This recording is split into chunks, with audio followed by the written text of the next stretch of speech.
좋아요, 구독. 자, 제가 시장이 굉장히 상승을 많이 하는 6월에서 8월까지도 계속적으로 일단은 매도 포인터를 제가 말씀을 드렸죠. 그러셨죠. 대세 하락 중에 시장의 기술적 반등은 뭐 몇 차례 나올 수 있는데 네. 사실은 그때 굉장히 세게 와서 예. 저도 조금 마음이 흔들릴 뻔은 했지만 네. 일단은 원칙을 가지고 일단은 제가 계속적으로 네. 매도 포인트 짚어드렸고 결과론적으로는 맞추셨네요. 네, 제가 예. 이 방송에서 말씀드렸다시피 1,400에서 1,500포인트까지 일단은 간다라고 제가 말씀을 드렸는데 네. 이게 이제 그 제가 강연에 오신 분들한테만 일단은 오픈을 해드린 게 있어요. 오프라인 강연회 때만 그때 알려주셨군요. 이제, 그때 1,400에서 1,500포인트 일단은 1차적으로 말씀을 드렸고 예. 한 가지 라인을 더 말씀을 드렸는데 네. 그건 제가 조금 이따가 나중에 다시 이제 오픈을 하도록 하겠습니다. 자, 6월 초에 제가 여기에 나와서 일단 이 말씀을 드렸습니다. 1,400에서 1,500포인트를 간다. 근데 포인트는 어떻게 된다? 반등을 한다라고 여러분들한테 일단 말씀을 드렸어요. 여기 보이시죠? 1,400에서 1,500포인트 반등 후에 10,000포인트 도전을 간다라고 일단 말씀을 드렸는데 이거에 대해서 제가 저번 주에 설명을 잠깐 드렸는데 굉장히 좀 궁금해하시는 분들이 많아서 제가 일단 다시 설명을 드리는 시간을 좀 갖도록 하겠습니다. 자, 나스닥 10,000포인트의 상징성에 대한 문제예요. 자, 이거는 월봉 차트고요. 여기 보이시면 월봉 차트가 길어서 이게 2008년 11월 달입니다. 여러분 2008년 13년 전 가격입니다. 지금 항생 같은 경우에도 지금 11년 전 가격으로 회귀를 해서 제가 몇 차례 말씀드린 적이 있는데 자, 나스닥의 13년 전 가격을 한번 볼까요, 여러분? 1,008포인트예요. 1,008포인트. 1,008입니다. 1,008포인트. 1,008포인트. 자, 2008년. 미국이 금융위기가 왔죠. 리만 브러더스 사태로 인해서 모기지 채권에 대한 금융위기가 왔을 때 지금 최저점이 1,008포인트다. 자, 그리고 나서 여러분들 작년 11월에 어디까지 찍었습니까? 16,767포인트까지 미국 경제는 단편적으로 16배의 성장을 13년 동안 하는 그런 굉장히 기록적인 성장을 했었다라는 겁니다. 자, 이렇게 돈을 통화량을 계속적으로 증가를 시키면서 재정을 어떻게 했나요? 자, 뿌리는 재정 지출을 하고요. 긴축이 아닌 확장 정책을 쓰면서 시장의 통화량을 엄청나게 많이 공급을 해서 표면적으로는 물론 이제 속 안까지는 제가 진단을 할 수 없지만 표면적으로는 경제가 굉장히 상승을 하는 이런 계속적인 모습을 보여온 겁니다. 이게 뭐예요? 지금 13년 동안의 미국의 경제 상황이다. 미국의 현실이다. 미국의 지금이다. 라고 일단 보시면 되는데 타이틀에 보시다시피 10,000포인트의 상징성입니다, 여러분. 자, 코로나 팬데믹 때 여러분들 아시는 분들이 있을 건데 자, 여기 잠깐 좀 다시 보도록 할게요. 코로나 팬데믹 바로 직전입니다. 이게 코로나 팬데믹이고요. 이게 코로나 팬데믹 때고 코로나 팬데믹 직전에도 확대 정책을 쓰면서 미국 경기가 굉장히 좋았어요.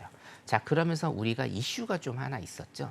과연 이 나스닥이라는 이 지수가 10,000포인트를 찍을 것인가 안 찍을 것인가에 대한 굉장한 기대감이 있었습니다.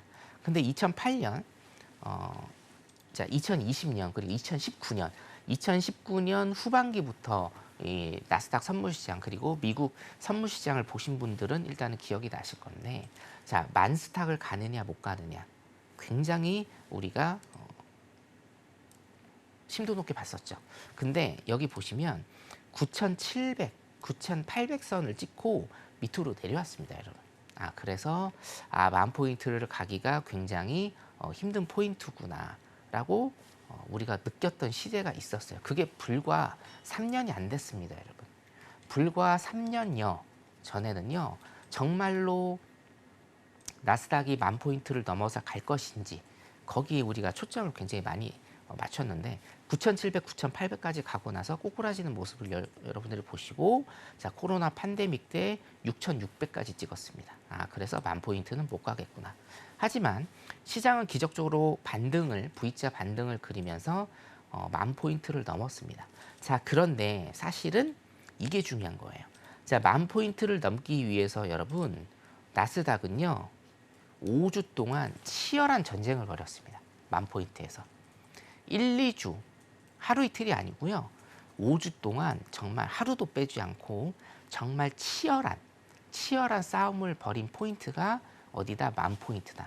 자, 따라서 10,000포인트는요 굉장히 상징적인 그런 포인트 지수다라고 여러분들이 생각을 하시면 됩니다. 그래서 10,000포인트는 사실상 여기 타이틀에 보시다시피 쉽게 깨지는 영역은 아니에요. 자, 그러면 성견 선생은 어떻게 1,400에서 1,500포인트까지 일단은 찍을 것이고 거기에서 반등을 지금 반등 주고 있죠, 여러분. 자, 1,480포인트까지 찍은 다음에 토요일 새벽에 1,480포인트가 찍은 다음에 제가 말씀드린 대로 반등을 어떻게 맞췄느냐. 자, 이겁니다, 여러분. 제가 저번 주에도 일단은 말씀을 드렸는데 매물대가 굉장히 중요하다. 선물이든 주식이든지 뭐예요? 매물대 싸움이다라고 제가 말씀드렸죠. 자, 캔들이 1개, 2개, 3개, 4개, 5개. 여기 보이시죠? 이 5개.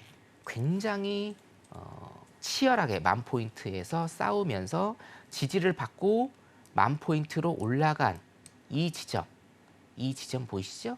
이 지점이 바로 1,400에서 1,500포인트입니다, 여러분. 자, 그러면 이것을 돌려서 생각하시면 됩니다.